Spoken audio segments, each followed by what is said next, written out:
Man, what it do, YouTube? Y'all know who it is. It is New Never You here.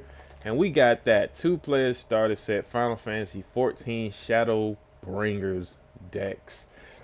Bro, man, hey, I am so excited. Anything that this company drops, I'm probably just gonna pick up because this company is my favorite company to buy things from. Cards, collectibles, video games. Like, this company has literally saved, changed, and done so many things from my life. They brought me some of the most lovable characters I've ever seen, some of the most inspirational characters I've ever seen, and if I could work for Square Enix, I would. But let's get this thing open.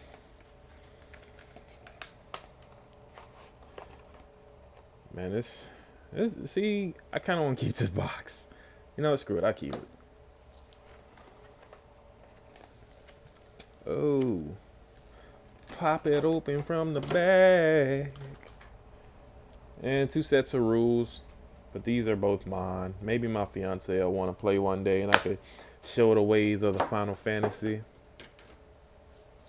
I really don't like playing things with her though, cause she beats me, and then I get frustrated, and then we play Mario Kart sometimes, and I never win. And she doesn't even play games like that, so I'll be hot. I tell you. All right, that's one. Y'all know how terrible I am at these.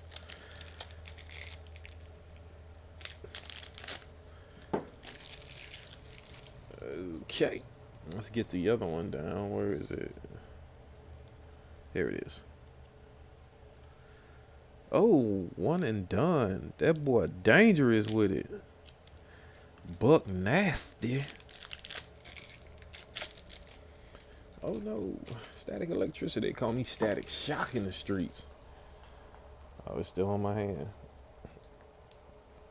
Alright, y'all know the dilly. Spread them. Man, hey, so we got one holographic full art, and the crystal, I think it's XIV, is balling. He is a 7,000 3 cost forward, and at the beginning of the attack phase during each player's turn, choose one forward. It gains 2 stacks until the end of the turn. If you've received 5 points of damage, this card gains when he attacks. Choose one forward. If its power is less than this card, break it. Nasty. Just nasty. Ishtola. Cost 6, 8k. She is a black mage looking very nice. Cannot be chosen by your opponent's summons. When Ishtola enters the field, choose one forward in your break zone. If its cost is equal or less than the number of job, Scion of the Seven Dawn, oops, you control, play it on the field. Ugh. So that's basically a conjurer, though.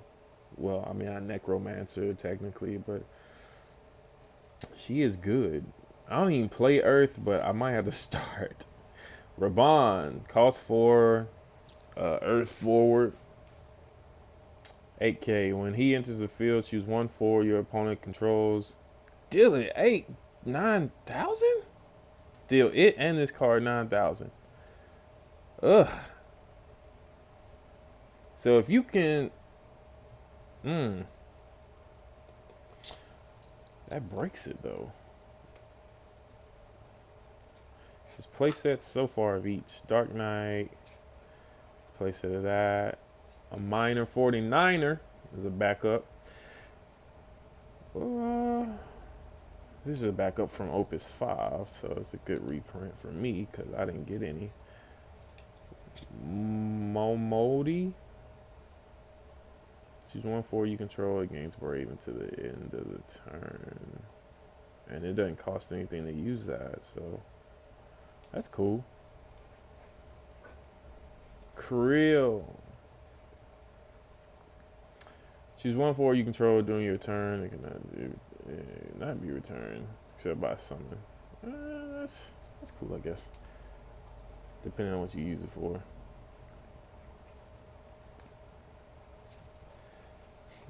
we got play sets of that? Okay, cool. Let me make sure.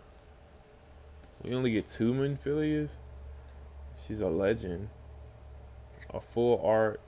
Oh snap! A full art and just no. That's balling.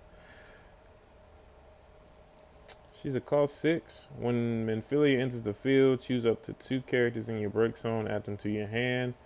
Cost 2 Earth crystals and 1 random crystal. Tap. Put Minfilia in the break zone. Choose 1 light character or dark character to break it. Man, I miss Minfilia.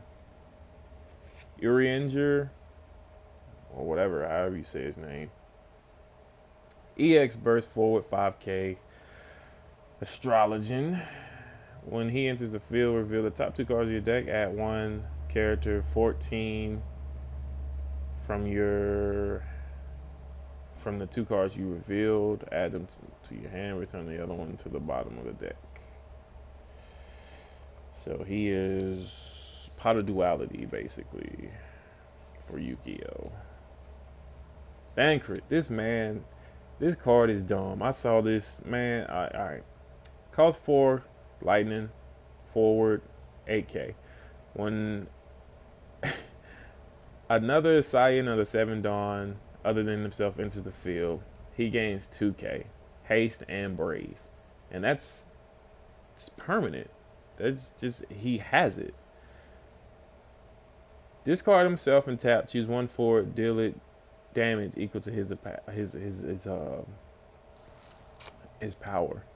So he comes out with 8k. So you could just play another Ranger, Minfilia, Ishtola, and that's just those 3 that gives him 6k.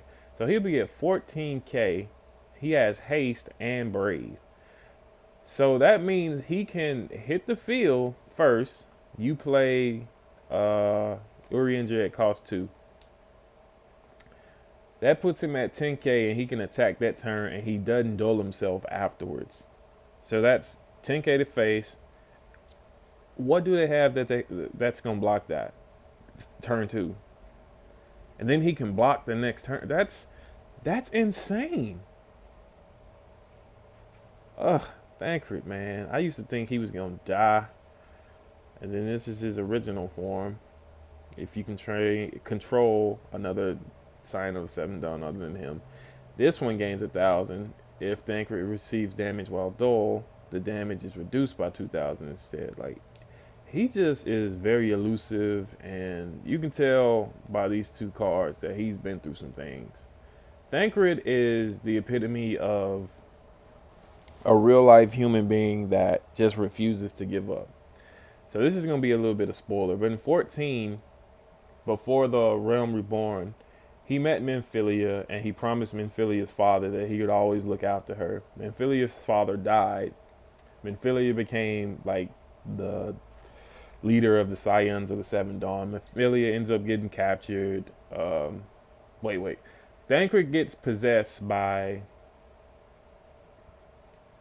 I can't remember his name. Shortly after that, he apologizes. Minfilia gets captured and then is killed. And then, like, you could just see the pain in Thancred. But, like, out of all that, like, he's still a good guy. And I just know that has to be painful for him. Anyway, Dragoon, Alphino. Is his sister in here? Black Mage. Louis Thwa, they granddaddy. I mean, those I got 2. Black Mage. These cards are kind of hard to show because, let's see, Alizé, because they stick together, which is fine. Ramu, and the Oracle of Light, which is, I think, where Minfilia's embodiment went to. But she is the Oracle of Light. She is a cost 3 light forward. She gains 200. No, she gives 2,000 to each Scion of the 7 Dawn, so that makes Thancred even stronger. When she is put from the field into the break zone, you can remove one Oracle of Light from the game. When you do so, choose one Scion of the 7 Dawn and your break zone, play it into the field. Oh, what the? Let me put these down. Square Enix is breaking the game, man. Literally breaking the game. These cards are insanity. Emmett Silk, he's an Ashian, costs 3 ice forward. When he enters the field, you may pay 4 crystals. If you do so, search 1 ice backup of 4 or less and play it onto the field. That's good because Jill Nabat is a good ice. Is it ice forward or ice backup? Yeah, she's a good ice backup.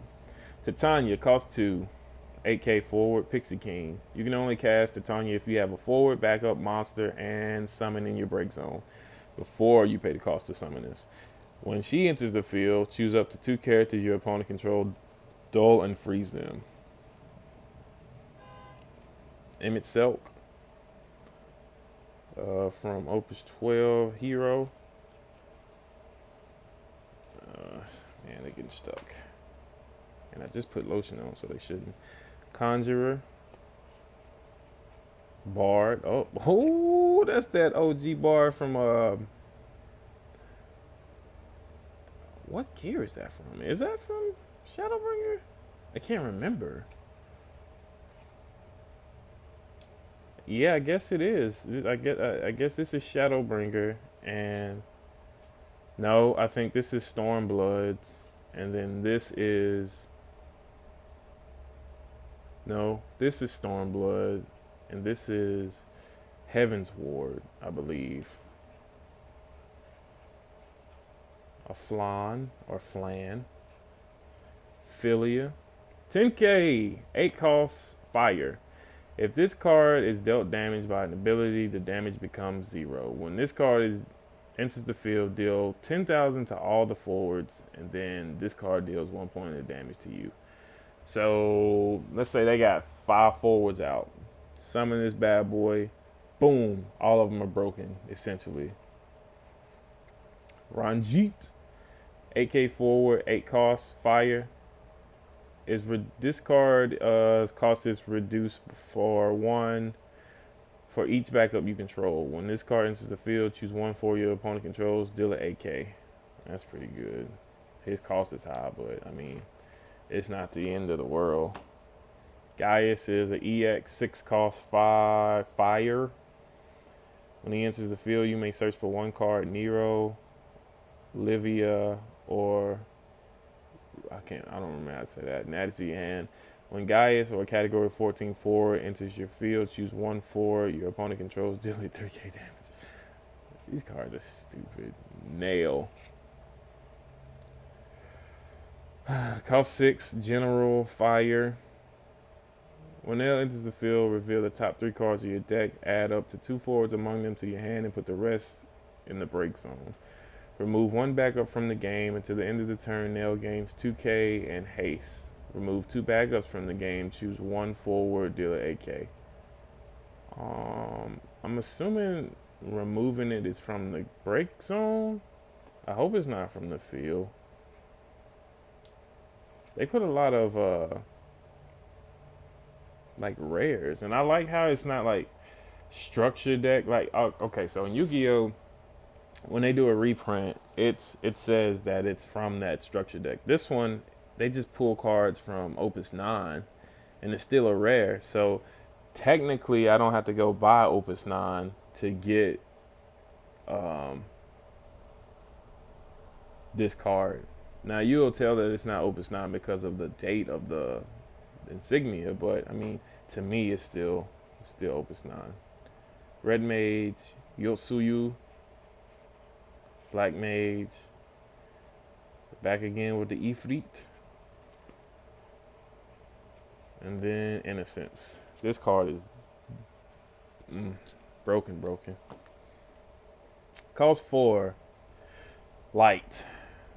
Light Warden 9K. Gets Brave when it hits the field, so it doesn't dole out there, it attacks. If you control a card named Innocence in your break zone, Innocent gains these effects. Fire, tap, choose 1/4, deal it 10k damage.